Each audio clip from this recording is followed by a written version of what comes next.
Hello friends, welcome to edu topper. इस video में Aastha IAS के क्वेश्चन सेट को लेकर के हम आपके सामने हाजिर हैं।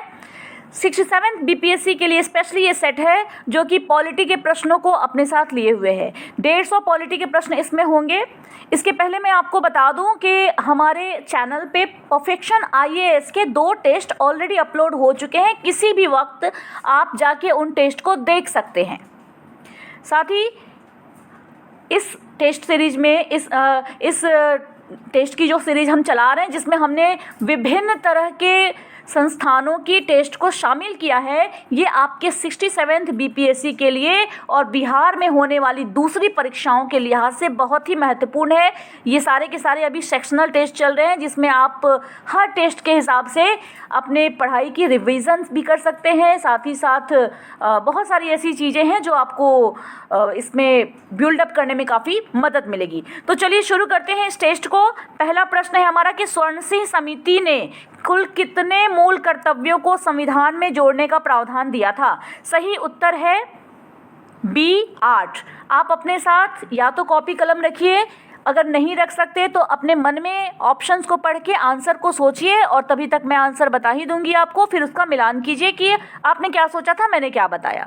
ठीक है, इससे क्या होगा कि आपकी प्रैक्टिस भी हो जाएगी और एक टाइम मैनेजमेंट भी आप कर पाएंगे। दूसरा प्रश्न है कि इनमें से किस देश में नीति निदेशक तत्व का प्रावधान नहीं किया गया है?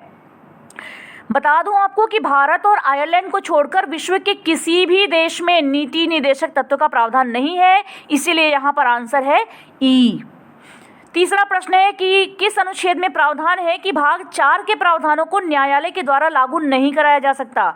सही उत्तर है बी अनुच्छेद 37। चौथा प्रश्न है कि किस एक संवैधानिक संशोधन के द्वारा मिजोरम को राज्य का दर्जा दिया गया? सही उत्तर है बी 53वें संशोधन के द्वारा मिजोरम को भारत के 23वें राज्य का दर्जा 1986 में दिया गया। 5वें प्रश्न पे चलते हैं, जिसमें हमें संशोधनों को सुमेलित करना है, मिलान करना है, मैच करना है। 13वां संशोधन किससे संबंधित है? ये नागालैंड से संबंधित है। 18वां संशोधन सम्मिलित है राज्य को पुनर्परिभाषित किए जाने से।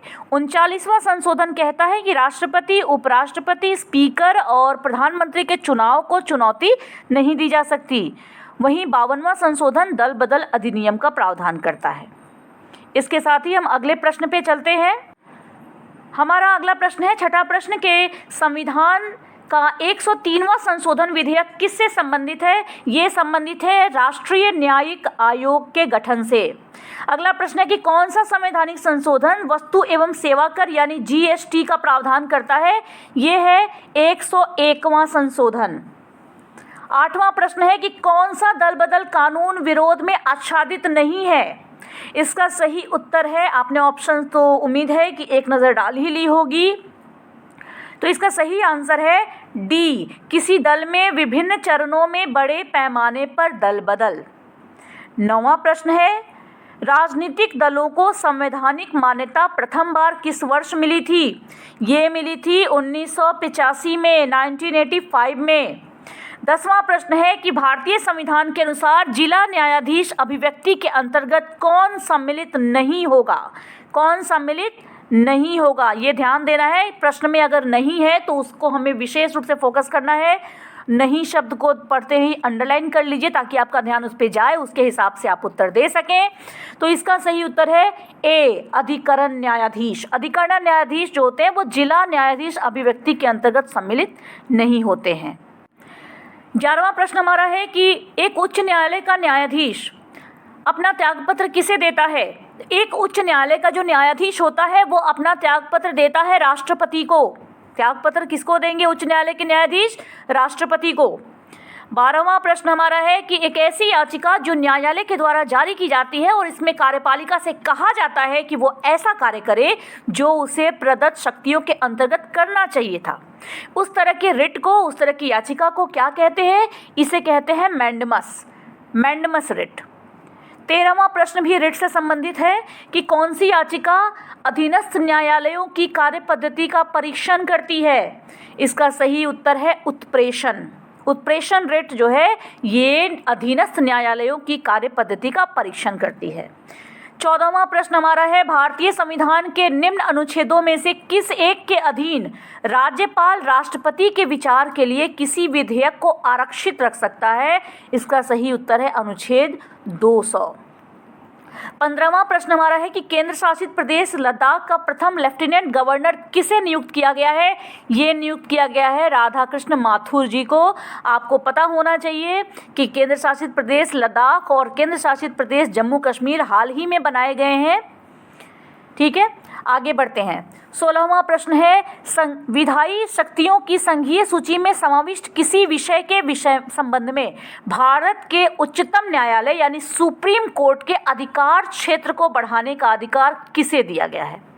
विधायी शक्तियों की संघीय सूची में जो विषय समाविष्ट हैं उनके विषय में किसी भी तरह के संबंध में भारत का जो सुप्रीम कोर्ट है इसके अधिकार को बढ़ाने का अधिकार किसे दिया गया है? सही जवाब है ए, संसद। अगले प्रश्न पे चलते हैं। सर्वोच्च न्यायालय के न्यायाधीश नियुक्त होने के लिए व्यक्ति को कम से कम कितने वर्ष उच्च न्यायालय का एडवोकेट होना चाहिए? तो इनको होना चाहिए कम से कम 10 वर्ष का उच्च न्यायालय का एडवोकेट होने का एक्सपीरियंस ज़रूरी है। 18वें प्रश्न पे चल रहे हैं, संसद की स्थायी समिति के सदस्यों को लोकसभा और राज्यसभा से किस अनुपात में लिया जाता है? ये लिया जाता है 2:1 के अनुपात में, यानी 2 सदस्य लोकसभा से और 1 सदस्य राज्यसभा से। 19वां प्रश्न है कि धन विधेयक है, इसका निर्णय कौन करता है? ये निर्णय करते हैं लोकसभा अध्यक्ष।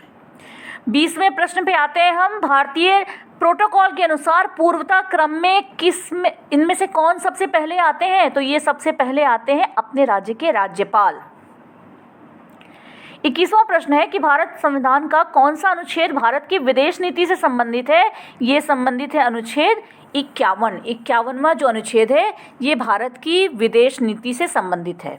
22वें प्रश्न पे आते हैं कि निदेशक तत्व कैसे हैं? निदेशक तत्व जो हैं ये अवाद योग्य हैं। अवाद का अर्थ होता है कि इनको आप कोर्ट में चैलेंज नहीं कर सकते, जैसे मौलिक अधिकार है ना कि उनको आप कोर्ट में चैलेंज कर सकते हैं कि हमें मौलिक अधिकारों का हमारे मौलिक अधिकारों का हनन हो रहा है या दिस दैट टाइप।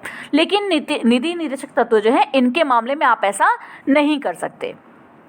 23वां प्रश्न है कि भारतीय संविधान के अनुच्छेद 25 में प्रयुक्त हिंदू शब्द किसे सम्मिलित नहीं करता? इसका उत्तर है पारसी, क्योंकि सिख, बौद्ध, जैन ये सभी के सभी हिंदू के अंतर्गत ही आते हैं। जो भारतीय संविधान के अनुच्छेद 25 में जो हिंदू शब्द प्रयोग किया गया है इसी के अंतर्गत ये सिख, बौद्ध और जैन सभी आते हैं, लेकिन पारसी इसमें नहीं आते। चलते हैं अपने अगले प्रश्न पर।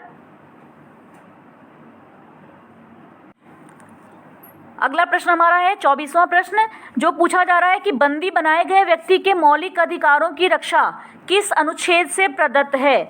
इसका सही उत्तर है डी, अनुच्छेद 22। अनुच्छेद 22 में बंदी बनाए गए व्यक्ति के मौलिक अधिकारों की रक्षा का प्रावधान किया गया है। चलते हैं 25वें प्रश्न पर। 25वां प्रश्न हमारा है कि भारतीय संविधान के किस अनुच्छेद में विधि की सम्यक प्रक्रिया के सिद्धांत को शामिल किया गया है? भारतीय संविधान के किस अनुच्छेद में विधि की सम्यक प्रक्रिया के सिद्धांत को शामिल किया गया है? इसका सही उत्तर है सी, अनुच्छेद 21। अनुच्छेद 21 में विधि की सम्यक प्रक्रिया के सिद्धांत को शामिल किया गया है, ठीक उसी तरह जिस तरह अमेरिका में किया गया है। चलते हैं प्रश्न पे आगे के। हमारा नेक्स्ट प्रश्न है कि कौन सा मूल अधिकार विदेशी नागरिकों को प्राप्त नहीं है? तो इसका सही उत्तर है ए, अभिव्यक्ति का अधिकार। अभिव्यक्ति की स्वतंत्रता का अधिकार विदेशी नागरिकों को प्राप्त नहीं है। 27वें प्रश्न पे चलते हैं। 27वां प्रश्न हमारा है कि भारतीय संविधान द्वारा प्रदत्त कौन सा अधिकार गैर नागरिकों को भी उपलब्ध है? तो इसका उत्तर है सी, संवैधानिक निराकरण का अधिकार। संवैधानिक निराकरण का अधिकार भारतीय संविधान के द्वारा गैर नागरिकों को भी समान रूप से दिया गया है। नेक्स्ट हमारा प्रश्न है 28वां, भारतीय संविधान के अंतर्गत निम्नलिखित अधिकारों में से कौन सा एक अधिकार सभी व्यक्तियों को प्राप्त है? तो देखिए, सभी व्यक्तियों को प्राप्त होने वाला अधिकार यानी सभी व्यक्तियों का मतलब यहाँ हुआ कि नागरिक और गैर नागरिक सभी लोगों को प्राप्त होने वाला जो अधिकार है वो है बी, विधि के समान संरक्षण का अधिकार। 29वें प्रश्न पर चलते हैं। 29वां प्रश्न हमारा है कि भारत में रहने वाला ब्रिटिश नागरिक इनमें से किस बात का दावा नहीं कर सकता। तो भारत में रहने वाला जो भी कोई ब्रिटिश नागरिक अगर होगा तो वो व्यापार और व्यवसाय की स्वतंत्रता के अधिकार का दावा नहीं कर सकता। ठीक है, व्यापार और व्यवसाय की स्वतंत्रता के अधिकार का दावा वो नहीं कर सकता, क्योंकि ये अधिकार इन्हें नहीं दिया गया है। चलते हैं अगले प्रश्न पर। अगला हमारा 30वां प्रश्न है कि निम्न से किसके द्वारा संपत्ति के मूल अधिकार का लोप किया गया। संपत्ति के मूल अधिकार को, चूंकि हम जानते हैं कि मौलिक अधिकारों में एक संपत्ति का अधिकार भी था, लेकिन इसको हटा दिया गया। तो कौन से संशोधन के द्वारा इसे हटाया गया? इसका उत्तर है 44वां संशोधन अधिनियम, जो 1978 में हुआ था। इसके द्वारा संपत्ति के मौलिक अधिकार को हटाकर इसे कानूनी या विधिक या लीगल अधिकार का दर्जा दिया गया। इस समय जो हमारे देश के प्रधानमंत्री थे वो जनता पार्टी से थे और वो थे मोरारजी देसाई। 31वें प्रश्न पर चलते हैं। 31वां प्रश्न हमारा है कि भारत के सर्वोच्च न्यायालय ने संविधान की मूल संरचना सिद्धांत यानी बुनियादी ढांचे का जो सिद्धांत दिया, ये कौन से मुकदमे में दिया? तो देखिए, ये बहुत ही प्रसिद्ध मुकदमा है। ये था केशवानंद भारती बनाम केरल राज्य। इस मुकदमे में ही हमारे सुप्रीम कोर्ट ने संविधान के बुनियादी ढांचे के सिद्धांत का प्रतिपादन किया था। 32वें प्रश्न पे चलते हैं। 32वां प्रश्न हमारा पूछता है कि कौन से अधिकार भारतीय संविधान के अनुच्छेद 32 के अंतर्गत प्रवर्तित किए जा सकते हैं? तो इसका उत्तर है सी, मौलिक अधिकार। 33वें प्रश्न पे आए हम। संविधान के अनुच्छेद 25 के अनुसार धर्म स्वातंत्र्य का अधिकार किसके अधीन नहीं है? तो इसका सही उत्तर है सी, मानववाद। मानववाद के अंतर्गत, मानववाद जो है ये, इसके अंतर्गत धर्म स्वतंत्र का अधिकार नहीं आता है। यानी हमारे यहाँ धर्म को अबाध रूप से मानने, आचरण करने को और प्रचार करने का समान अधिकार है। 34वां प्रश्न देखें। उच्चतम न्यायालय के किस मामले के निर्णय के कारण संविधान के अनुच्छेद 21 के कार्यक्षेत्र का विस्तार कर शिक्षा के अधिकार को उसमें शामिल किया गया था? इसका सही उत्तर है डी, उन्नीकृष्णन बनाम आंध्र प्रदेश। देखिए, कभी कभी कुछ ऐसे केसेस होते हैं, ऐसे मुकदमे होते हैं, ऐसे मामले होते हैं जिनके द्वारा कुछ ऐसे ऐतिहासिक फैसले हो जाते हैं जो हमेशा के लिए महत्वपूर्ण हो जाते हैं, चाहे वो बात संविधान के बुनियादी ढांचे की हो या शिक्षा के अधिकार की हो। इस शिक्षा के अधिकार को शामिल करते हुए उच्चतम न्यायालय ने 1993 में कहा कि 14 वर्ष की आयु तक के बच्चों के लिए निःशुल्क शिक्षा का प्रावधान होना चाहिए। ये अधिकार अनुच्छेद 21 से निकला है। आगे के प्रश्नों को देखते हैं। आगे हमारा प्रश्न है 35वां प्रश्न कि भारतीय गणराज्य के संविधान का कौन सा अनुच्छेद व्यक्ति की प्राण एवं दैहिक स्वतंत्रता के संरक्षण से संबंधित है? इसका सही उत्तर तो आप जानते ही होंगे, बहुत ही मशहूर है, फेमस है, अनुच्छेद 21। आगे के प्रश्नों पे चलते हैं। हमारा नेक्स्ट प्रश्न है 36 नंबर का। ये हमें कुछ कथन दिए गए हैं, इनमें से बताना है कि कौन से कथन सत्य हैं, कौन से कथन इसमें सही हैं। कथनों को पढ़ लेते हैं। ऑपरेशन पोलो के तहत हैदराबाद को भारत में मिला लिया गया। हम जानते हैं कि ये कथन तो सही है ही, ऑपरेशन पोलो के तहत ही हैदराबाद को भारत में मिलाया गया था। दूसरा है कि अक्टूबर 1948 में कश्मीर को भारत में विलय कर लिया गया। तीसरा कथन है बटलर समिति का उद्देश्य भारत और कश्मीर के मुद्दों की जांच करना है। और चौथा कथन हमारा है कि 1963 में असम से अलग कर नागालैंड को भारत का 18वां राज्य बनाया गया। तो चलिए देखते हैं इसमें कौन सा कथन सही है। तो देखिए, इसमें जो कथन सही है, मैंने पहले ही आपको बताया कि एक ऑपरेशन पोलो के तहत ही हैदराबाद को भारत में मिलाया गया था। अक्टूबर 1948 में कश्मीर का विलय नहीं किया गया था, बल्कि अक्टूबर 1947 में ही कश्मीर को भारत में विलय कर लिया गया था। साथ ही साथ बटलर समिति का उद्देश्य भारत सरकार और देशी रियासतों के बीच संबंधों की जांच करना था, न कि कश्मीर मुद्दे की जांच करना। इसके अलावा जो 1963 में असम से नागालैंड को अलग करके बनाया तो गया, लेकिन ये 18वां राज्य नहीं बना था, ये 16वां राज्य बना था। देखते हैं अगले प्रश्न को। इसमें हमारा उत्तर जो सही आया वो है ए। नेक्स्ट हमारा क्वेश्चन है भारतीय व्यवस्था का आधार क्या है? भारतीय व्यवस्था का आधार है ग्राम।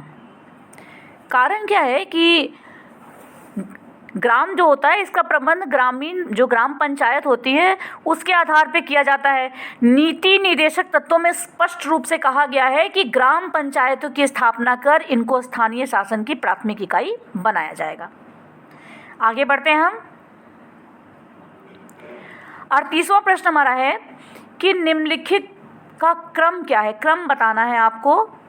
अमेरिकी क्रांति, औद्योगिक क्रांति, इंग्लैंड की गौरवपूर्ण क्रांति, फ्रांसीसी क्रांति। तो अमेरिकी क्रांति जो थी वो हुई थी 1776 ईस्वी में। औद्योगिक क्रांति हुई थी 18वीं शताब्दी में। इंग्लैंड की गौरवपूर्ण क्रांति हुई है 1688 ईस्वी में और फ्रांसीसी क्रांति हुई है 1789 में। ठीक है, तो इसका सही क्रम हम देखेंगे क्या है। इसका सही क्रम हमें मिलेगा सी। अगला प्रश्न है उद्देशिका यानी प्रस्तावना के तहत संविधान का मूल स्रोत क्या है।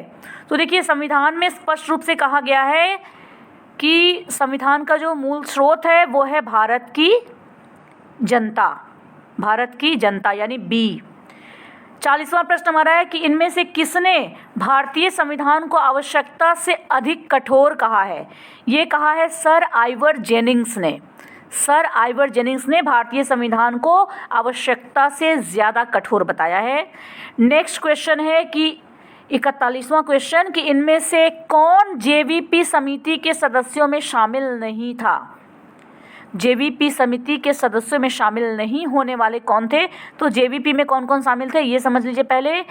एक तो थे जवाहरलाल नेहरू, दूसरे थे वल्लभ भाई पटेल और तीसरे थे पट्टाभी सीतारमैया। यानी कौन रह गए, DKM पनिक्कर। अगले प्रश्न पे चलते हैं। यहाँ हमारा उत्तर रहा DKM पनिक्कर जो जेवीपी के समिति के सदस्य नहीं थे। 42वां प्रश्न हमारा है कि इनमें से किस समिति का संबंध पंचायती राज व्यवस्था से नहीं है। पंचायती राज व्यवस्था से इनमें से किस समिति का संबंध नहीं है। तो देखिए ये जितनी भी समितियां हैं इन सब का संबंध पंचायती राज व्यवस्था से है, इसलिए उत्तर हो जाएगा उपर्युक्त में से कोई नहीं, यानी ई।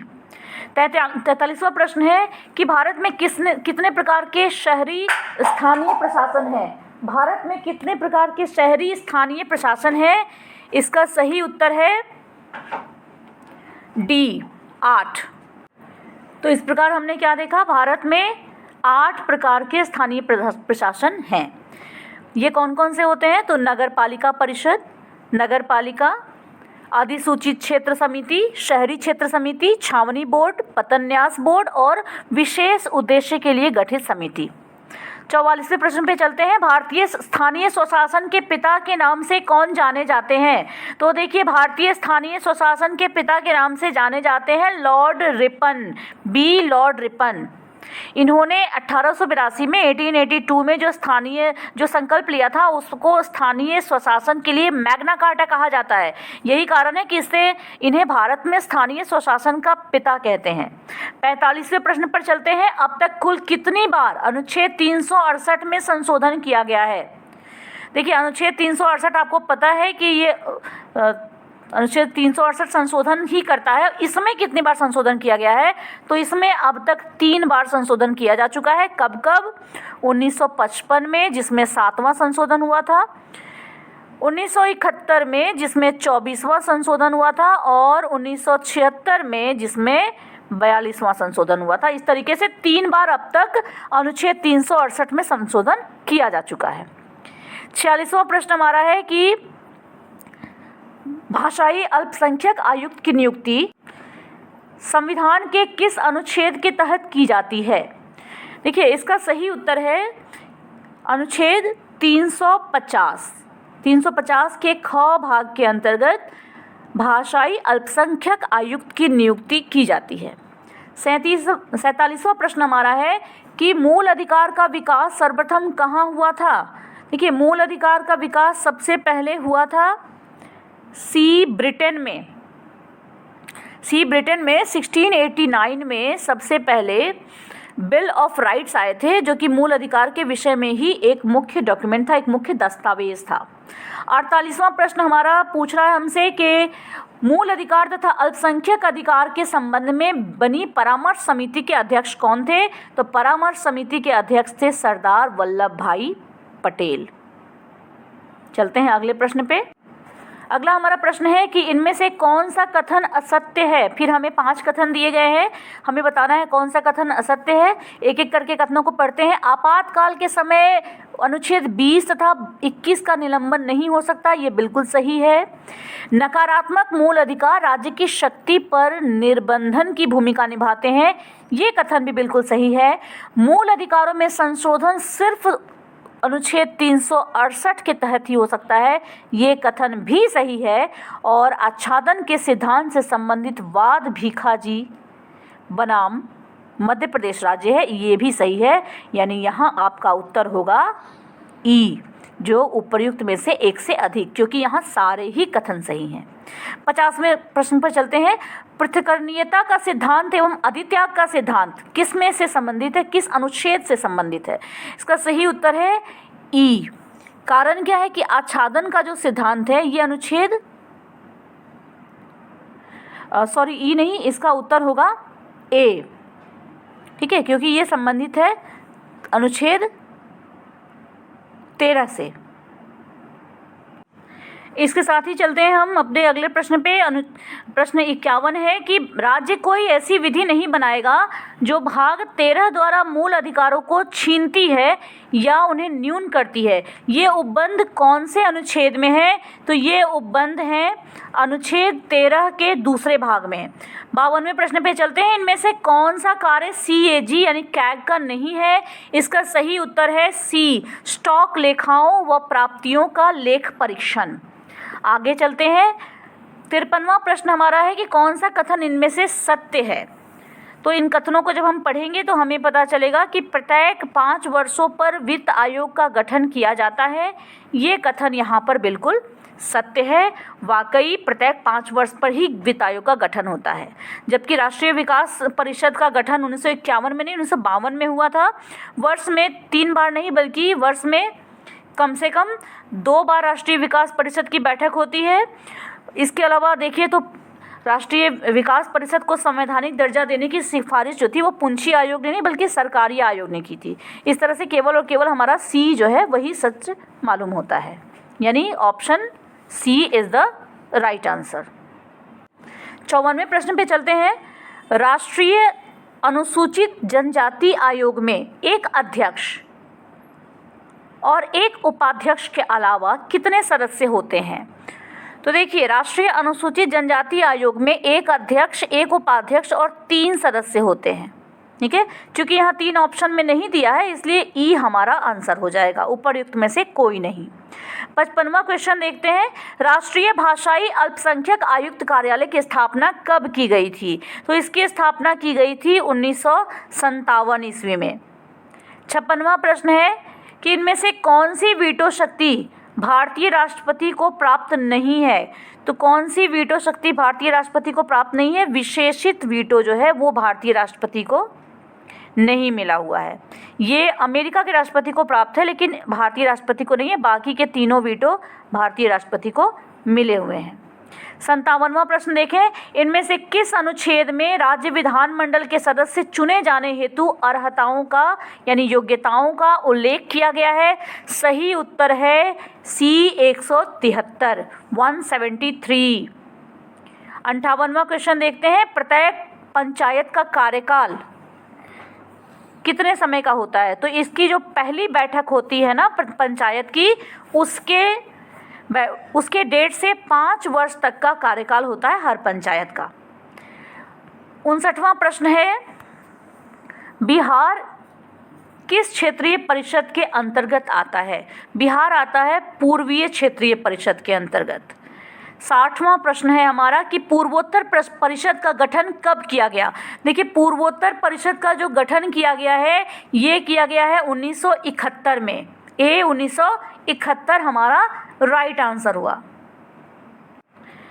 61वें प्रश्न पे चलते हैं। 61वां प्रश्न हमारा है कि भारत में किसी मंत्री के विधिक उत्तरदायित्व की व्यवस्था संविधान के किस भाग में उल्लिखित है? तो इसका सही उत्तर है ई। क्यों? क्योंकि भारत में किसी मंत्री के विधिक उत्तरदायित्व की व्यवस्था के संबंध में संविधान में कोई प्रावधान है ही नहीं, इसीलिए इसका उत्तर हो जाएगा ई, उपर्युक्त में से कोई नहीं। 62वें प्रश्न पे चलते हैं।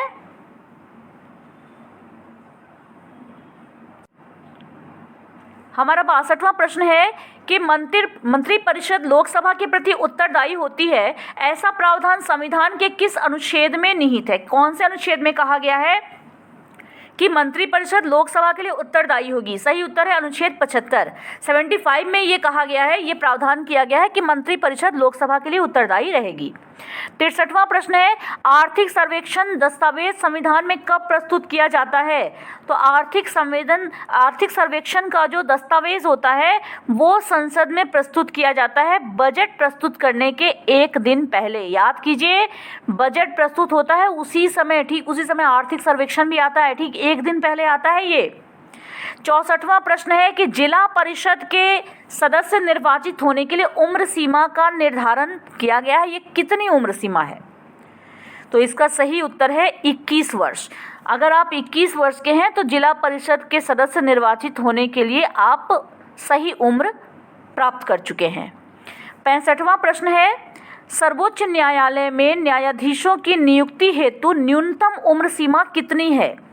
सर्वोच्च न्यायालय में जो न्यायाधीशों की नियुक्ति के लिए न्यूनतम उम्र सीमा होती है, ऐसा कहीं पर डेफिनेट तरीके से निर्धारित नहीं किया गया है। किसी भी उच्चतम न्यायालय का न्यायाधीश बनके 65 वर्ष की आयु तक लोग बने रह सकते हैं, लेकिन न्यूनतम आयु नहीं बताई गई है, इसलिए इसका सही उत्तर हो जाएगा ई।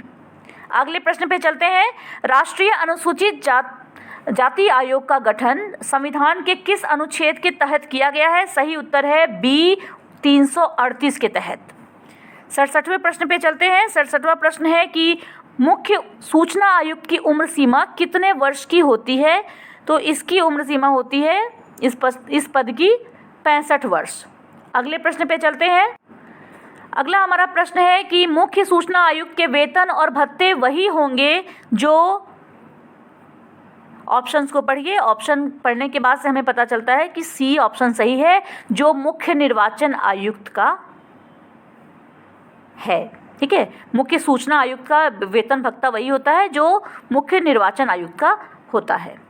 69वां प्रश्न यानी 69 नंबर का हमारा प्रश्न है कि कौन सी समिति भ्रष्टाचार निवारण समिति के नाम से भी प्रचलित है? तो ये समिति है संथानम समिति। संथानम समिति इसकी सिफारिश के तहत ही भारत में केंद्रीय सतर्कता आयोग का गठन किया गया था 1964 में।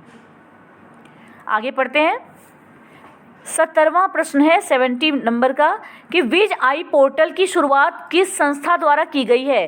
देखिए, विज आई पोर्टल जो है इसकी शुरुआत की गई है केंद्रीय सतर्कता आयोग द्वारा, जिसके बारे में अभी हमने बात की कि 1964 में इसकी स्थापना, इसका गठन किया गया था। इसने विज आई नाम के पोर्टल की शुरुआत की है। इस पोर्टल के माध्यम से भ्रष्टाचार से संबंधित शिकायतों का निवारण किया जाएगा।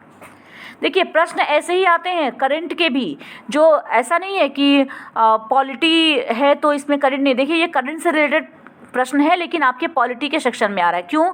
क्योंकि इसको आप देखेंगे तो ये करंट में किया भी गया है और ये पॉलिटी के ट्रेडिशनल सब्जेक्ट से भी रिलेटेड है। ठीक है, आगे बढ़ते हैं हम। संघ लोक सेवा आयोग में कुल कितने सदस्य होते हैं? तो देखिए, संघ लोक सेवा आयोग में कुल 11 सदस्य होते हैं, एक अध्यक्ष और इसके अलावा 10 अन्य सदस्य। इसके बारे में आपको बता दूं कि अनुच्छेद 315 से लेकर के 323 तक संघ लोक सेवा आयोग की चर्चा है संविधान में। अगले प्रश्न पे चलते हैं। राष्ट्रीय मानवाधिकार आयोग के सदस्यों का कार्यकाल कितना होता है? तो राष्ट्रीय मानवाधिकार आयोग के सदस्यों का कार्यकाल होता है 5 वर्ष या 70 वर्ष की आयु तक। 5 वर्ष तक या तो अपने पद संभालने से 5 वर्ष या फिर 70 वर्ष की आयु, इनमें से जो भी पहले हो जाए वो। 73वां प्रश्न हमारा है कि राष्ट्रीय पिछड़ा वर्ग आयोग की स्थापना कब हुई थी? राष्ट्रीय पिछड़ा वर्ग आयोग की स्थापना हुई थी 1993 में, 1993 में। अगले प्रश्न पे चलते हैं। अगला हमारा प्रश्न है कि भारत में नियोजन द्वारा आर्थिक विकास का सिद्धांत सर्वप्रथम किसने दिया था? ये सिद्धांत देने वाले सबसे पहले थे महान अभियंता और राजनयिक जो थे एम विश्वेश्वरैया। अगर आप पटना कभी गए हैं तो आपने देखा होगा विश्वेश्वरैया भवन वहाँ बना हुआ है, ये इन्हीं के नाम से है जिन्होंने आर्थिक विकास का सिद्धांत नियोजन के माध्यम से पहली बार दिया था। 75वें प्रश्न पे चलते हैं। हमारा 75वां प्रश्न है कि केंद्र और राज्य के बीच प्रशासनिक संबंधों का वर्णन संविधान के किस भाग में दिया गया है? ये दिया गया है भाग 11 में। ठीक है, केंद्र और राज्य के बीच जो प्रशासनिक संबंध है इनका वर्णन भाग 11 में दिया गया है। और अनुच्छेद की बात करें तो ये 256 से 263 के बीच में है। अगले प्रश्न पे चलते हैं। अगला प्रश्न है कि भारतीय संविधान में समता का अधिकार 5 अनुच्छेदों के द्वारा प्रदान किया गया है। ये 5 अनुच्छेद कौन से हैं? ठीक है, तो ये 5 अनुच्छेद हैं। ये तो बहुत ही कॉमन क्वेश्चन है। ये हैं अनुच्छेद 14 से 18 तक। 77वें प्रश्न पे चलते हैं। भारतीय संविधान में जैसा कि निहित है, निम्नलिखित में से कौन सा समानता के मौलिक अधिकार में सम्मिलित है? भारतीय संविधान में जो दिया गया है उसके अनुसार इनमें से कौन सा समानता के मौलिक अधिकार में आता है? तो इसका जो सही उत्तर है वो है आर्थिक समानता। ठीक है, यहाँ पर मुझे लगता है कि क्वेश्चन में थोड़ा मिसप्रिंट है, या नहीं, या तो मिसप्रिंट है, यहाँ नहीं होना चाहिए, अदरवाइज यहाँ आंसर जो है हम ई देंगे। ठीक है, अगर ये क्वेश्चन सेम रहेगा तो हम आंसर ई देंगे, और अगर क्वेश्चन नहीं दिया रहेगा तो फिर हमारा इसमें आंसर हो जाएगा आर्थिक समानता बी। ठीक है, आगे चलते हैं। 78वां प्रश्न हमारा है कि भारतीय संविधान का कौन सा अनुच्छेद संवैधानिक प्रावधानों को संघीय संसद या राज्य विधान पालिकाओं द्वारा बनाए गए नियम कानूनों पर प्राथमिकता देता है? यानी पूछा जा रहा है कि भारतीय संविधान का वो कौन सा अनुच्छेद है जो कॉन्स्टिट्यूशन के प्रोविजंस को, संविधान के प्रावधानों को संसद या विधान पालिका के बनाए हुए नियम, यानी अगर संसद ने कोई कानून बना दिया, विधान पालिका ने कोई कानून बना दिया, तो इसके ऊपर तरजीह देता है भारतीय संविधान के प्रावधान को। वो कौन सा अनुच्छेद है? वो अनुच्छेद है अनुच्छेद A13, क्योंकि इसमें स्पष्ट कहा गया है कि संघ या राज्य ऐसा कोई कानून नहीं बनाएंगे जिससे कि भाग 3 में दिए हुए मौलिक अधिकारों को छीना या कम किया जा सके। आगे बढ़ते हैं। नेक्स्ट हमारा क्वेश्चन है कि किसको संविधान द्वारा मौलिक अधिकारों को लागू करने की शक्ति दी गई है? तो इसका सही उत्तर है सर्वोच्च न्यायालय एवं उच्च न्यायालय को, क्योंकि मैंने आपको कुछ देर पहले बताया था रिट्स के बारे में। ठीक है, रिट्स के बारे में, याचिकाओं के बारे में। याचिकाओं के माध्यम से मूल अधिकारों को लागू करना, उनकी सुरक्षा करने की शक्ति सर्वोच्च न्यायालय और उच्च न्यायालय को दी गई है। ये दोनों ही रिट्स को लागू कर सकते हैं, यानी रिट जारी करने का अधिकार केवल सुप्रीम कोर्ट और हाई कोर्ट को है। हमारा 80 नंबर का प्रश्न है, 88 नंबर का, कि मौलिक अधिकार कैसे हैं? तो देखिए, मौलिक अधिकार जो है ये वाद योग्य हैं। जैसे हमने नीति निर्देशक तत्वों को देखा था कि वो वाद योग्य नहीं थे, है ना, उनको न्यायालय में चुनौती नहीं दी जा सकती थी, लेकिन मौलिक अधिकारों को न्यायालय में चुनौती दी जा सकती है। 81वां प्रश्न हमारा है कि मौलिक अधिकार, अब इनके बारे में ये कथन दिए गए हैं जिन्हें हमें पढ़ना है और इसके अनुसार देखना है कि सही कौन है। राष्ट्रपति की इच्छा पर निलंबित हो सकते हैं, ये बिल्कुल भी सही नहीं है।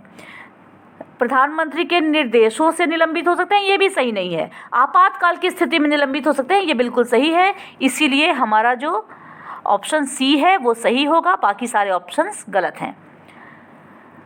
82 नंबर का क्वेश्चन है कि किस देश में दोहरी नागरिकता का सिद्धांत स्वीकार किया गया है? देखिए, दोहरी नागरिकता कहाँ पे है? तो दोहरी नागरिकता जो है ये संयुक्त राज्य अमेरिका में है। वहाँ पे दोहरी नागरिकता का सिद्धांत स्वीकार किया गया है। हर नागरिक को वहाँ 2 नागरिकता मिलती है, एक तो यूएसए की यानी संयुक्त राज्य अमेरिका की, और दूसरी नागरिकता उस राज्य की जहाँ पे वो निवास करता है, जबकि भारत में एकल नागरिकता है। नेक्स्ट क्वेश्चन है कि किस इनमें से नागरिकता के अर्जन हेतु शर्तों को नियत करने के लिए कौन सक्षम है? कौन है जो नागरिकता के अर्जन के लिए शर्तों को बना सकता है? इसका सही उत्तर है बी यानी संसद। केवल संसद ही नागरिकता के लिए जो शर्त होती है उसको नियत कर सकता है। 84वां क्वेश्चन है कि नागरिकता अधिनियम 1955 के अंतर्गत पंजीकरण द्वारा भारतीय नागरिकता प्राप्त करने के लिए भारतीय मूल के व्यक्ति को भारत में कितने वर्ष बिताने होंगे? इसका सही उत्तर है कि अगर आपको नागरिकता प्राप्त करनी है तो इस नागरिकता अधिनियम 1955 के अनुसार आपको 7 वर्ष भारत में बिताने होंगे। अगर आप भारतीय मूल के हैं तो आपको नागरिकता मिलेगी, तब आप उसके अधिकारी हो जाएंगे। 85वां क्वेश्चन है पीपुल्स वॉर ग्रुप, ठीक है, पीपुल्स वॉर ग्रुप नामक आतंकवादी संगठन कहाँ स्थित है? तो ये स्थित है आंध्र प्रदेश में। नेक्स्ट पे चलते हैं। नेक्स्ट है हमारा कि सिक्किम भारत का एक राज्य कौन से संशोधन के अनुसार बना था? तो सिक्किम बना था भारत का राज्य 35वें संशोधन के अंतर्गत। अगले प्रश्न को अब देखते हैं इसके आगे। हमारा अगला प्रश्न है, एक नया राज्य बनाने में संवैधानिक संशोधन के लिए कैसा बहुमत होना चाहिए? तो देखिए, एक नया राज्य अगर बनाना है तो संवैधानिक संशोधन के लिए बहुत विशेष की जरूरत नहीं पड़ती है, साधारण बहुमत से ही नया राज्य बनाया जा सकता है। नेक्स्ट क्वेश्चन है, भारत में संघ राज्यों का प्रशासन होता है किसके द्वारा? तो देखिए, जो भी संघ राज्य हैं उनका प्रशासन भारत में होता है राष्ट्रपति के द्वारा, यानी सी ऑप्शन हमारा करेक्ट है। 89वां क्वेश्चन है कि भारतीय संघवाद को सहकारी संघवाद किसने कहा है? भारतीय संघवाद को सहकारी संघवाद कहने वाले जो हमारे लीडर हैं वो कौन है? वो है जी ऑस्टिन, ठीक है, जी ऑस्टिन। आगे बढ़ते हैं नेक्स्ट प्रश्न पे अपने।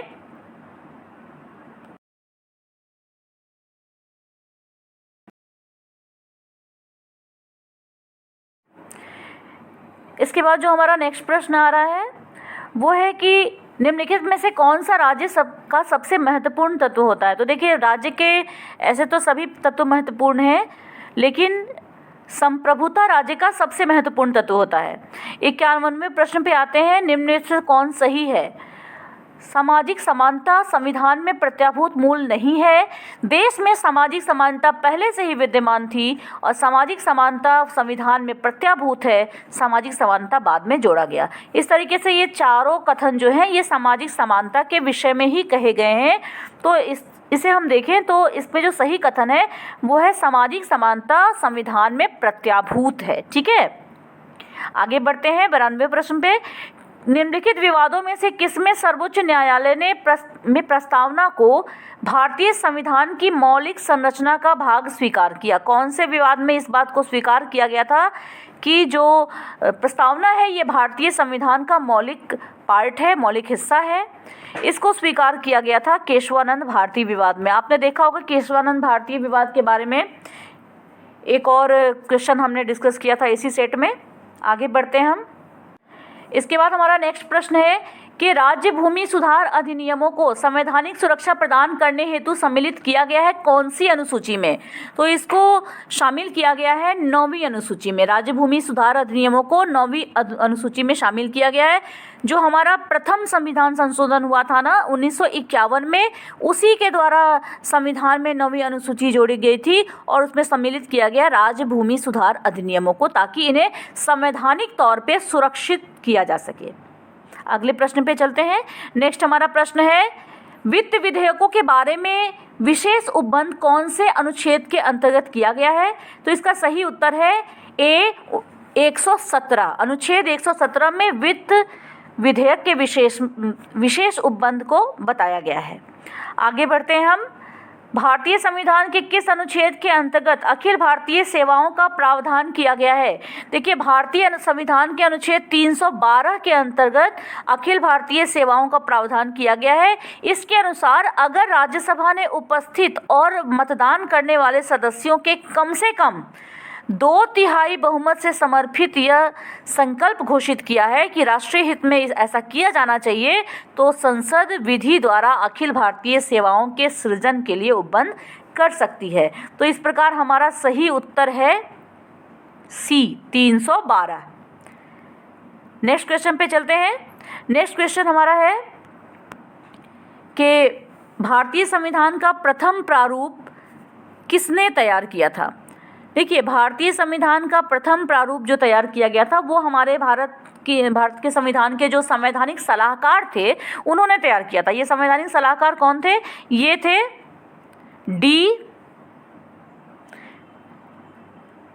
बी.एन. राव। बी.एन. राव ने इसको तैयार किया था। आगे बढ़ते हैं। भारत का संविधान पूर्ण रूप से कब तैयार हुआ था? देखिए, भारत का संविधान जो पूर्ण रूप से तैयार हो गया था ये 26 नवंबर 1949 को पूरी तरीके से तैयार हो गया था। इसीलिए इसका ऑप्शन सही है बी। आपको मालूम होगा कि इसमें तैयार होने के बाद 299 सदस्यों ने इस पर अपने हस्ताक्षर भी किए थे और संविधान को स्वीकार भी कर लिया गया था। जब आप संविधान की प्रस्तावना पढ़ेंगे ना, उसमें यही डेट लिखा हुआ है कि हम इस डेट को 26 नवंबर 1949 को इस संविधान को अपने को समर्पित करते हैं, आत्मार्पित करते हैं। 98 नंबर का क्वेश्चन हमारा है कि लघु बचत जमाओं और भविष्य निधि के रूप में सरकार को प्राप्त होने वाली धनराशि किस निधि में जमा होती है? यानी यहाँ पूछा जा रहा है कि जो भी सरकार को फंड मिलता है छोटे छोटे सेविंग्स के रूप में या बचत के रूप में या फिर जो भी भविष्य निधि के रूप में जो कुछ भी फंड मिलता है वो कौन से फंड में जमा होता है भारत के? तो ये जमा होता है, एक तरह से आप देखिए तो जितने भी धनराशि है ये सारी की सारी सार्वजनिक खाते में जमा होती हैं। ठीक है, जो भी सार्वजनिक खाता का प्रावधान है ये संविधान के अनुच्छेद 266(2) में दिया गया है। सार्वजनिक खाते का प्रावधान, सारी की सारी चीज़ें इसी निधि में जमा होती है, यानी इसका आंसर है बी। 99 नंबर का क्वेश्चन है कि जो प्रस्ताव अपने आप में पूर्ण होता है उसे किस प्रकार का प्रस्ताव कहा जाता है? तो देखिए, जो प्रस्ताव स्वयं में ही पूर्ण होता है उसमें कोई अधूरापन नहीं होता, इसको इस तरीके से तैयार किया जाता है कि इससे सदन के फैसले को सीधे एक्सप्रेस किया जा सके, उसे हम कहते हैं मूल प्रस्ताव। नेक्स्ट क्वेश्चन पे चलते हैं। अगला हमारा प्रश्न है कि इनमें से कौन से प्रधानमंत्री कभी भी वित्त मंत्री के पद पर कार्यरत नहीं थे? इनमें से कौन से प्रधानमंत्री कभी भी वित्त मंत्री के पद पर कार्यरत नहीं थे? तो इसका जो सही उत्तर है वो है डी, यानी नरसिम्हा राव। इनके अलावा ये जो बाकी के 3 लोग हैं, चौधरी चरण सिंह, मोरारजी देसाई, विश्वनाथ प्रताप सिंह, ये तीनों ही प्रधानमंत्री के साथ साथ वित्त मंत्री के पद पर भी कार्यरत रह चुके हैं। इनके अलावा एक और है, ठीक है, जो है मोरारजी देसाई, चौधरी चरण सिंह, विश्वनाथ प्रताप सिंह के अलावा मनमोहन सिंह, ये भी इस पद पर वित्त मंत्री के पद पर ऑलरेडी कार्यरत रह चुके हैं। 101वें प्रश्न को देखते हैं। निम्नलिखित में से कौन सा कथन सत्य नहीं है? कथनों को पढ़ेंगे हम। धन विधेयक के संदर्भ में संयुक्त अधिवेशन का प्रावधान नहीं है, ये कथन तो सही है और हमें तो क्या करना है, हमें नहीं बता करना है, यानी कौन सा गलत है ये बताना है। दूसरा प्रश्न है कि धन विधेयक को लोकसभा द्वारा अस्वीकार किए जाने की स्थिति में सरकार को त्यागपत्र देना पड़ता है। ठीक है। तीसरा कथन है कि धन विधेयक को दूसरे सदन में भेजने के पूर्व लोकसभा के अध्यक्ष को इस बात का प्रमाण देना पड़ता है कि यह धन विधेयक है। धन विधेयक को राज्यसभा संशोधित या अस्वीकृत नहीं कर सकती। इसमें देखिए, इसमें जितने भी कथन है ना ये सभी सत्य हैं, यानी इसमें एक भी कथन ऐसा नहीं है जो असत्य हो, गलत हो, इसलिए इसका उत्तर हो जाएगा डी, उपर्युक्त में से कोई नहीं। 102 नंबर का जो क्वेश्चन है उसको देखें हम। किस अनुच्छेद के तहत किसी विधेयक को पारित करने के लिए संयुक्त अधिवेशन का प्रावधान किया गया है? यानी संयुक्त अधिवेशन का प्रावधान कौन से अनुच्छेद के तहत किया जाता है? इसका सही उत्तर है अनुच्छेद 108, यानी ऑप्शन बी। 103वां प्रश्न हमारा है कि जम्मू कश्मीर पुनर्गठन अधिनियम 2019 का प्रावधान जम्मू कश्मीर पर कब से लागू किया गया है? ठीक है, तो जम्मू कश्मीर पुनर्गठन अधिनियम 2019 का जो प्रावधान था वो जम्मू कश्मीर पर लागू किया गया डी 31 अक्टूबर 2019 से। आगे बढ़ते हैं हम। 104 क्वेश्चन है कि जम्मू कश्मीर पुनर्गठन अधिनियम 2019 के तहत कारगिल को किस क्षेत्र के अंतर्गत रखा गया है? तो देखिए, कारगिल को रखा गया है लद्दाख के अंतर्गत। कारगिल इसलिए महत्वपूर्ण है क्योंकि कारगिल में एक कारगिल वॉर भी हमारा हो चुका है, बहुत ही महत्वपूर्ण वॉर था भारत पाकिस्तान के बीच का। तो इसमें लेह जो लद्दाख है इसमें रखा गया कारगिल को, इसमें लेह और कारगिल जैसे जिले इसमें शामिल होंगे। अगले प्रश्न पे चलते हैं। राष्ट्रपति पद के उम्मीदवार की जमानत राशि बचाए रखने के लिए कम से कम कितने मतों को प्राप्त करने की आवश्यकता होती है? तो ये होती है आवश्यकता 1/6 यानी 1/6 भाग मत प्राप्त होने चाहिए। कम से कम छठा भाग प्राप्त होना चाहिए मतों का, तब जाकर के जमानत राशि बच सकती है। अगले प्रश्न पे चलते हैं। अगला प्रश्न हमारा है कि किस संविधान संशोधन द्वारा यह प्रावधान किया गया है कि राष्ट्रपति के निर्वाचक मंडल में रिक्तता होने पर राष्ट्रपति का चुनाव अवैध नहीं होगा? देखिए बहुत महत्वपूर्ण प्रश्न है ये। इसमें इसका उत्तर है 11वां संविधान संशोधन जो किया गया, उसमें ये प्रावधान किया गया कि अगर राष्ट्रपति के निर्वाचक मंडल में कोई अनुपस्थित है, कोई रिक्तता है, तो भी राष्ट्रपति के चुनाव को अवैध नहीं ठहराया जा सकता। 107 क्वेश्चन है कि वरीयता क्रम में इनमें से कौन सबसे शीर्ष पर है? तो देखिए इसमें सबसे शीर्ष पर आते हैं लोकसभा अध्यक्ष। ये जो दिए गए हैं ना, इन्हीं पदों में हमें वरीयता बतानी है, ठीक है। ऐसे तो वरीयता क्रम की बात करें तो सबसे पहले राष्ट्रपति आते हैं, फिर उपराष्ट्रपति, प्रधानमंत्री, उप प्रधानमंत्री, ठीक है। लेकिन इस प्रश्न के अनुसार जो सबसे शीर्ष पे आते हैं वो है लोकसभा अध्यक्ष। अगला प्रश्न है कि अनुच्छेद 170 के अनुसार राज्य की विधानसभा के सदस्यों की अधिकतम और न्यूनतम संख्या की सीमा क्या है? तो अनुच्छेद 170 के अनुसार राज्य की विधानसभा के सदस्यों की अधिकतम और न्यूनतम संख्या की जो सीमा है वो है 500 और 60, ठीक है, 500 और 60। अनुच्छेद 170 के अनुसार राज्य की विधानसभा के सदस्यों की अधिकतम सीमा 500 हो सकती है और कम से कम 60 हो सकती है। हालांकि इसके कुछ अपवाद भी हैं, जैसे गोवा, मिजोरम, अरुणाचल प्रदेश, ये जो छोटे राज्य हैं इनमें 40 ही सीमा है, न्यूनतम सीमा से भी कम, यानी कि 40 सदस्य हैं इनमें। आगे चलते हैं। इनमें से किस राज्य में सबसे अधिक बार अनुच्छेद 356 का प्रयोग हुआ है? तो देखिए 356 का जो प्रयोग हुआ है वो सबसे ज़्यादा 2 राज्यों में हुआ है, उत्तर प्रदेश में और केरल में। और 356 क्या है आप जानते हैं, राष्ट्रपति शासन इसके द्वारा लगाया जाता है। तो केरल और उत्तर प्रदेश में हुआ है, लेकिन यहाँ पे चूँकि हमें ऑप्शन में उत्तर प्रदेश नहीं दिया गया है, केरल दिया गया है, इसलिए हम केरल को ही टिक करेंगे। 110 क्वेश्चन है कि साइन डाई शब्द का क्या अर्थ है?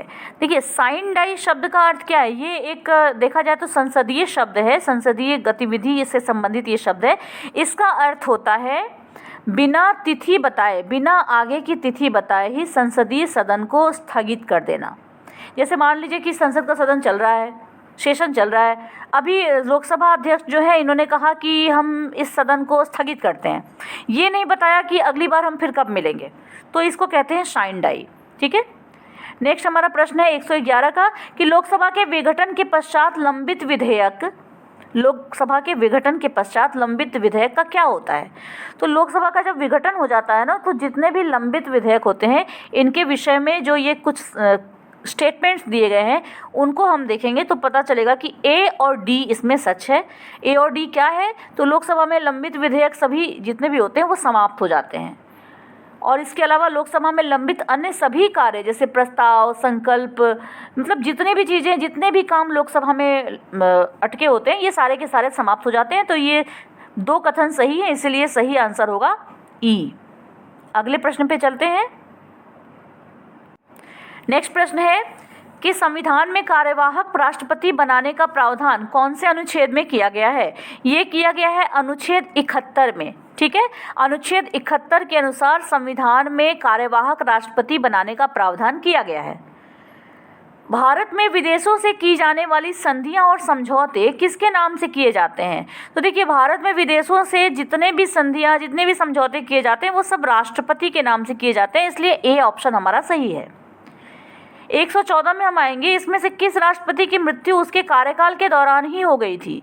तो देखिए इसमें जो भी हमारे नाम मिले हुए हैं, doctor Rajendra Prasad, doctor Zakir Hussain, Fakhruddin Ali Ahmad, M Hidayatullah, इनमें से 2 राष्ट्रपति हैं, एक तो डॉक्टर जाकिर हुसैन और दूसरे फखरुद्दीन अली अहमद। इन दोनों की मृत्यु जो थी वो हो गई थी इनके कार्यकाल के दौरान ही। डॉक्टर राजेंद्र प्रसाद को तो आप जानते हैं कि हमारे देश के पहले राष्ट्रपति थे। डॉक्टर जाकिर हुसैन हमारे देश के पहले मुस्लिम राष्ट्रपति थे। और एम हिदायतुल्लाह ऐसे प्रथम राष्ट्रपति थे जो कि सर्वोच्च न्यायालय के मुख्य न्यायाधीश रहे थे और इनको कार्यवाहक के रूप में काम करने का मौका मिला था। 115 क्वेश्चन को देखते हैं। सर्वप्रथम जेबी वीटो का प्रयोग यानी पॉकेट वीटो का प्रयोग किस राष्ट्रपति ने किया था? तो इसका सर्वप्रथम जो प्रयोग किया था, ये जिन्होंने किया था उनका नाम यहाँ नहीं दिया गया, ये किया था ज्ञानी जैल सिंह जी ने। ज्ञानी जैल सिंह जी ने इसका प्रयोग किया था। उस समय जो तत्कालीन प्राइम मिनिस्टर थे उनके साथ इनका कुछ मतभेद था। इस वजह से जो भारतीय डाक संशोधन विधेयक आया था 1986 का, उसमें इन्होंने जेबी वीटो का प्रयोग यानी पॉकेट वीटो का प्रयोग किया था। 116 क्वेश्चन में चलते हैं। प्रश्न है कि किसने कहा था कि राज्य के नीति निदेशक सिद्धांत ऐसा चेक है जो बैंक की सुविधा अनुसार अदा किया जाता है? ये कथन कहने वाले थे केटी शाह। इन्होंने कहा था कि राज्य का नीति निदेशक तत्व एक ऐसा चेक है जो कि बैंक की सुविधा अनुसार, बैंक को मन करेगा तो करेगा और नहीं मन किया तो नहीं देगा। मीन टू से दैट कि राज्य चाहेगा तो नीति निदेशक तत्वों का पालन करे, न चाहे तो न करे। ये स्टेटमेंट दिया था केटी शाह ने। मूल अधिकार तथा नीति निदेशक तत्वों के मध्य मुख्य अंतर क्या है? तो देखिए, मुख्य अंतर ये है कि मूल अधिकार न्यायालय में प्रवर्तनीय हैं, जबकि नीति निदेशक तत्व न्यायालय में इन्फोर्स नहीं किए जा सकते। यानी कि सबसे महत्वपूर्ण जो इसका अंतर है वो है बी। ठीक है, ये अप्रवर्तनीय है, अपरिवर्तनीय नहीं बल्कि अप्रवर्तनीय है। ठीक है, यह थोड़ा सा मिसप्रिंट है, अपरिवर्तनीय है, जबकि मूल अधिकार अप्रवर्तनीय नहीं है। अगले प्रश्न पे चलते हैं। नेक्स्ट हमारा प्रश्न है कि उच्च न्यायालय को रिट जारी करने की शक्ति किस अनुच्छेद के तहत निर्धारित की गई है? उच्च न्यायालय को जो रिट जारी करने की शक्ति दी जाती है वो कौन से अनुच्छेद के तहत दी जाती है? तो इसका सही उत्तर है सी, अनुच्छेद 226। अनुच्छेद 226 के अनुसार उच्च न्यायालय को ये अधिकार दिया जाता है कि वो रिट जारी कर सकती है। 119वां प्रश्न है हमारा कि नीति आयोग के पदाधिकारियों में निम्नलिखित में से प्रधानमंत्री द्वारा नियुक्त किए जाने वाले कौन से पदाधिकारी हैं? तो इसका सही उत्तर है कि नीति आयोग के जो भी अधिकारी प्रधानमंत्री द्वारा नियुक्त किए जाते हैं उनमें उपाध्यक्ष, मुख्य कार्यकारी अधिकारी, ये सब मुख्य रूप से होते हैं। इसलिए हम कह सकते हैं कि इसका जो उत्तर है वो ई है। कह सकते हैं उत्तर ई है ही, यानी उपर्युक्त में से एक से अधिक। 120वां प्रश्न है कि किस वाद में उच्चतम न्यायालय द्वारा यह निर्णय दिया गया कि मूल अधिकारों एवं नीति निर्देशक तत्वों के मध्य किसी भी प्रकार के संघर्ष की स्थिति में मूल अधिकार प्रभावी होंगे? ये कौन से निर्णय में कहा गया था? कौन सा वाद था? देखिए, कितने सारे केसेस से रिलेटेड, मुकदमों से रिलेटेड बहुत सारे प्रश्न हमारे सामने आते हैं। ये था चंपकम दोराइजन वाद। चंपक दोराइजन वाद जो था, इसमें उच्चतम न्यायालय ने यह निर्णय दिया था कि नीति निर्देशक तत्वों को मूल अधिकारों के अनुरूप होना चाहिए, उनके पूरक के रूप में लागू होना चाहिए। लेकिन अगर जहाँ कहीं पर दोनों के बीच में किसी तरह का कोई टकराव होगा तो हमेशा मूल अधिकारों को ही प्रभावी माना जाएगा। 121वां प्रश्न है हमारा कि संघीय प्रणाली के सरकार व्यवस्था की विशेषताओं में इनमें से कौन शामिल नहीं है? तो इनमें से देखेंगे हम तो भारत का संविधान जो है वो सरकार की संघीय प्रणाली की व्यवस्था करता है। इसकी महत्वपूर्ण विशेषताओं में द्विस्तरीय सरकार, शक्तियों का विभाजन, लिखित संविधान, स्वतंत्र न्यायपालिका, ये सब है। इसीलिए इसका जो उत्तर होगा वो ई हो जाएगा। चलते हैं 122वें प्रश्न पे। भारत में पंचायत का चुनाव लड़ने का अधिकार कैसा अधिकार है? तो ये जो अधिकार है ये संवैधानिक अधिकार है। भारत में पंचायत का चुनाव लड़ने का अधिकार संवैधानिक अधिकार है। 123वां प्रश्न हमारा है कि इनमें से किसे हमारे संप्रभु लोकतांत्रिक गणतंत्र का भविष्य फल कहा गया है? ठीक है, तो ये किसे कहा गया है? ये कहा गया है उद्देशिका को, क्योंकि उद्देशिका यानी प्रस्तावना बताती है कि हमारा उद्देश्य क्या है, जिसे हम प्राप्त करने वाले हैं। हमने कौन से भारत का सपना देख के संविधान बनाया है, तो हमने कौन से भारत का सपना देखते हुए अपने देश को गणराज्य बनाना तय किया है। ये पूरा का पूरा उद्देश्य, पूरी बातें उद्देशिका में बताई जाती हैं। इसीलिए इसे हमारे संप्रभु लोकतांत्रिक गणतंत्र का भविष्यफल कहा गया है। अगले प्रश्न पे चलते हैं। अगला हमारा प्रश्न है कि भारत में मूल अधिकारों की सर्वप्रथम मांग कब की गई थी। देखिए, भारत में मूल अधिकारों की सबसे पहली जो मांग की गई थी वो की गई थी 1895 ईस्वी में। ये मांग सबसे पहले 1895 ईस्वी में की गई। इसके अलावा 1917 से 1919 के दौरान कांग्रेस ने, फिर पता चला कि 1925 में एनी बेसेंट ने भी इसकी डिमांड की थी, लेकिन पहले जो बार जो की गई थी वो की गई थी 1895 में। 125वां प्रश्न है कि सेना, पुलिस, अर्धसैनिक बल इत्यादि संगठन नहीं बना सकते। ठीक है, ऐसा प्रावधान संविधान के कौन से अनुच्छेद में है। देखिए, इस प्रश्न में पूछा जा रहा है कि हालांकि अनुच्छेद 33 में दिया गया है कि संगठन बना सकते हैं, जनता को संगठन बनाने का अधिकार है, लेकिन सेना, पुलिस, अर्धसैनिक बल ये लोग संगठन नहीं बना सकते। ये बात भी अनुच्छेद 33 में ही कही गई है। ठीक है, इसलिए अनुच्छेद 33 बी हमारा सही ऑप्शन है। 126वां प्रश्न है कि इनमें से किस अधिकार में संसद द्वारा संशोधन के पश्चात उस पर चुनौती नहीं दी जा सकती। सही उत्तर है ए, कानूनी अधिकार। 127वां प्रश्न है कि इनमें से किस अनुच्छेद में संसद को पूरी छूट है कि वह उसमें पूर्णतः परिवर्तन कर सकती है। कौन से अनुच्छेद में पूरी तरह से परिवर्तन करने की छूट संसद को दी गई है। इसका सही उत्तर है कि अनुच्छेद 4, 11 और 35, इन तीनों में संसद पूरी तरीके से परिवर्तन कर सकती है। 128वां प्रश्न है कि किस घटनाक्रम के दौरान मूल अधिकार पर कोई प्रभाव नहीं पड़ता है। कौन सी ऐसी घटना है जो हो जाए तो उससे कोई प्रभाव नहीं पड़ता मूल अधिकार पर। इसका सही उत्तर है राष्ट्रपति शासन के दौरान और वित्तीय आपात के दौरान। राष्ट्रपति शासन के दौरान किसी किस्म का कोई भी परिवर्तन नहीं होता है मूल अधिकार पे। इसी तरह से वित्तीय आपात के दौरान भी कोई प्रभाव नहीं पड़ता। 129वां प्रश्न देखते हैं।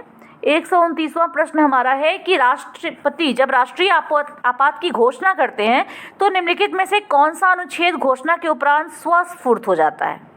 कौन सा ऐसा अनुच्छेद है जो घोषणा जैसे ही होती है उसके बाद स्वस्फूर्त हो जाता है। तो ये अनुच्छेद है अनुच्छेद 358। ठीक है, नेक्स्ट क्वेश्चन है 130 का कि अनुच्छेद 12 के तहत न्यायपालिका भी राज्य के परिधि में सम्मिलित है। इसकी पुष्टि किस रिट में की गई है। देखिए, किस रिट में इसकी पुष्टि की गई है। इसकी पुष्टि की गई है, आप देखिए तो अनुच्छेद, जितने भी अनुच्छेद हैं, है ना, विशेष रूप से 32 में जो अनुच्छेद दिए गए हैं ना, मतलब चूंकि आप जानते हैं कि 32 में संवैधानिक उपचारों का अधिकार है, तो अनुच्छेद 32 में जितने भी रिट दिए गए हैं, 5 रिट बताए गए हैं, इनमें से 2 रिट ऐसे हैं जो न्यायिक अधिकारियों के खिलाफ लागू होते हैं। यानी कि किसी न किसी रूप में न्यायपालिका भी राज्य की परिधि में शामिल हो ही जाती है। तो ये कौन सा रिट है, तो ये है प्रतिषेध और उत्प्रेषण। तो इस तरह से हमारा इसका सही उत्तर क्या है, ई। अगले प्रश्न पे चलते हैं। निम्नलिखित में से कौन सा अनुच्छेद कौन सा कथन अनुच्छेद 14 से संबंधित सत्य है। ठीक है, तो इसके कथनों को जब हम पढ़ेंगे तो हमें मालूम चलेगा कि इसमें जितने भी कथन दिए गए हैं ये सभी सत्य हैं। आप पॉज करके इसको पढ़ लें कि इसमें समानता का दबाव किस चीज़ पर है, समानता किस तरह से लागू की गई है, विदेशी यात्रियों को भी दिया गया है, विधि के समक्ष क्षमता भी दी गई है, जो कि, और ये जो विधि के समक्ष समता है ये एक तरह से एक नकारात्मक समानता है, यानी गवर्नमेंट के खिलाफ है, राज्य के खिलाफ है। राज्य चाहे भी तो भेदभाव नहीं कर सकता। इसके तहत जितने भी विधि हैं सभी के सामने समान रूप से संरक्षण दिया गया है। ठीक है, नेक्स्ट पे चलते हैं। राष्ट्रपति की निर्वाचन पद्धति किस देश से भारतीय संविधान में संग्रहित किया गया है। तो इसका सही उत्तर है ए, आयरलैंड। आयरलैंड से ही राष्ट्रपति के निर्वाचन की पद्धति ली गई है। 133वां हमारा प्रश्न है, तीनों सूचियों के माध्यम से केंद्र और राज्य के बीच जो शक्तियों का विभाजन है वो कौन सी अनुसूची से संबंधित है। तो देखिए, ये संबंधित है 7वीं अनुसूची से। तीन सूचियां दी गई हैं, संघ सूची जिसको हम यूनियन लिस्ट कहते हैं, एक स्टेट सूची, स्टेट लिस्ट, और तीसरी कंकरेंट सूची जिसे हम समवर्ती सूची भी कहते हैं। आगे बढ़ते हैं। 12वीं अनुसूची में कितने विषयों को शामिल किया गया है? तो देखिए जो 12वीं अनुसूची है उसमें शामिल किया गया है, ऐसे तो 18 विषय शामिल किए गए हैं इसमें।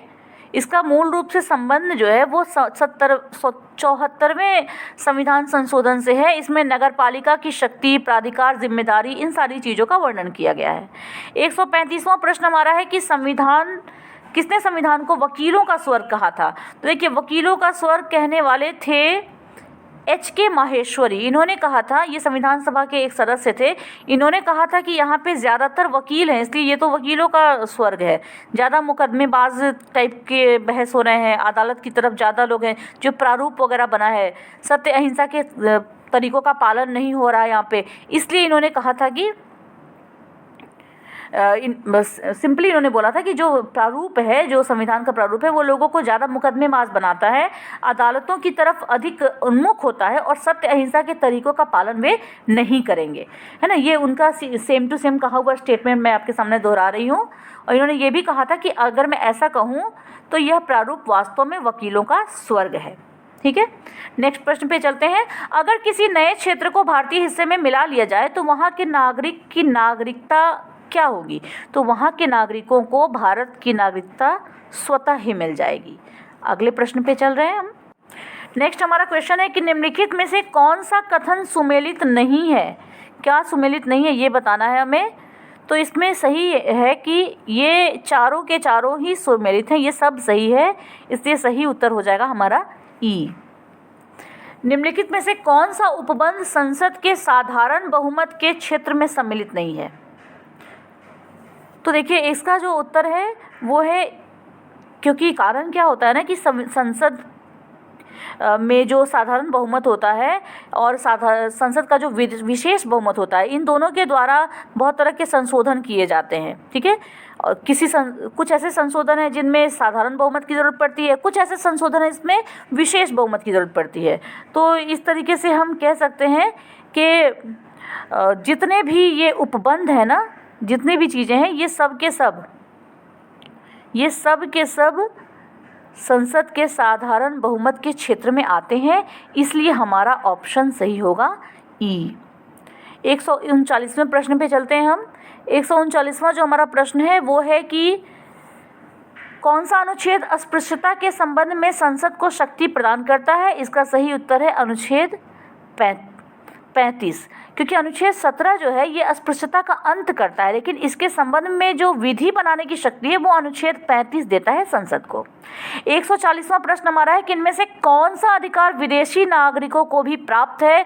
तो देखिए विदेशी नागरिकों को जो अधिकार प्राप्त है वो है, ये जितने भी ऑप्शन हैं, ठीक है, इनमें से आप देखिएगा तो ये सारे के सारे ऑप्शन सिर्फ और सिर्फ भारतीय नागरिकों को मिले हुए, इनमें से कोई भी अधिकार विदेशी नागरिक को नहीं मिला हुआ, इसीलिए ई ऑप्शन हमारा सही है। अगर आप, एक बात बोल दूं बीच में कि अगर आपने हमारे चैनल को सब्सक्राइब नहीं किया है तो प्लीज़ इसे सब्सक्राइब कर लें। आपको ऐसे ही बहुत सारे सेट अभी मिलेंगे और बहुत सारे प्रश्नों का संकलन आपका रिवाइज होता जाएगा, तो बहुत इंपॉर्टेंट है आपके लिए। चलिए आगे बढ़ते हैं। एफसपा कानून इनमें से किस कानून की प्रतिकृति है ना? एफसपा कानून जो है इनमें से किस कानून की प्रतिकृति है? तो इसका सही उत्तर है बी। 1942 के भारत छोड़ो आंदोलन के समय अंग्रेजों ने जो कानून बनाया था, एक तरह से उसी कानून की प्रतिकृति ये है। इसको मुख्य रूप से अभी देखा जाए तो असम और मणिपुर के सशस्त्र विद्रोह को दबाने के लिए अपनाया गया है। अगले प्रश्न पे चलते हैं। केंद्र में कौन सा एक्ट द्विसदनीय विधायिका लाया? केंद्र में कौन सा एक्ट द्विसदनीय विधायिका लाया? इसका सही उत्तर क्या है? तो देखिए ये आपके पॉलिटी से भी रिलेटेड है और आपके हिस्ट्री से भी रिलेटेड ये हो जाता है, क्योंकि कई जगह पे आप थोड़ा सा सोचेंगे कि कैसे द्विसदनीय विधायिका कब आई, है ना। तो इसके बारे में इसका सही उत्तर है, तो देखिए ये जो प्रश्न है इसका उत्तर नहीं, मैं इसका उत्तर नहीं दूंगी। केंद्र में कौन सा एक्ट द्विसदनीय विधायिका लाया, इसका उत्तर आपने बताना है कमेंट बॉक्स में, ठीक है। इस प्रश्न को मैं स्किप कर रही हूँ। आगे बढ़ते हैं। नेक्स्ट प्रश्न है हमारा कि 1935 के अधिनियम के द्वारा स्थापित संघ में अवशेष शक्तियां किसको दी गई थी। तो इस समय की जो अवशेष शक्तियां थी वो पूरी की पूरी दे दी गई थी गवर्नर जनरल को, जो इस समय वायसराय थे। 144वें प्रश्न पे चलते हैं। इनमें से कौन कैबिनेट मिशन का सदस्य नहीं था। तो देखिए कैबिनेट मिशन जो था इसमें कौन कौन सदस्य थे, इसमें स्टैफोर्ड क्रिप्स थे, पैथिक लॉरेंस थे और AB अलेक्जेंडर थे। यानी कौन बच जाते हैं, तो इसमें सदस्य नहीं थे D विलियम वुड। अगले प्रश्न पे चलते हैं हम। 1946 में निर्मित अंतरिम सरकार के कार्यपालिका परिषद के उपसभापति कौन थे। कि ये उपसभापति थे C जवाहरलाल नेहरू।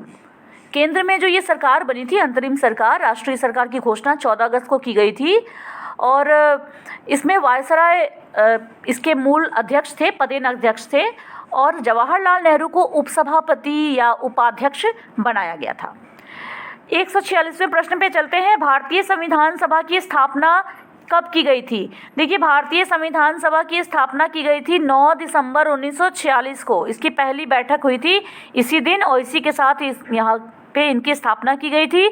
इसमें प्रथम दिन के बैठक में जो अध्यक्ष चुने गए थे, जिन्हें हम अस्थायी अध्यक्ष भी समझते हैं, कहते हैं, वो थे डॉक्टर सच्चिदानंद सिन्हा। ठीक है, आगे के प्रश्न पे चलते हैं। भारतीय संविधान को अपनाया गया था किसके द्वारा। देखिए भारतीय संविधान को अपनाया गया था हमारी संविधान सभा के द्वारा। 148वां प्रश्न है कि भारतीय संविधान का कौन सा भाग और अध्याय संघ और राज्यों के बीच विधायी संघ के बारे में है। ठीक है, तो भारतीय संविधान का कौन सा भाग और अध्याय संघ और राज्यों के बीच विधायी संघ के बारे में है।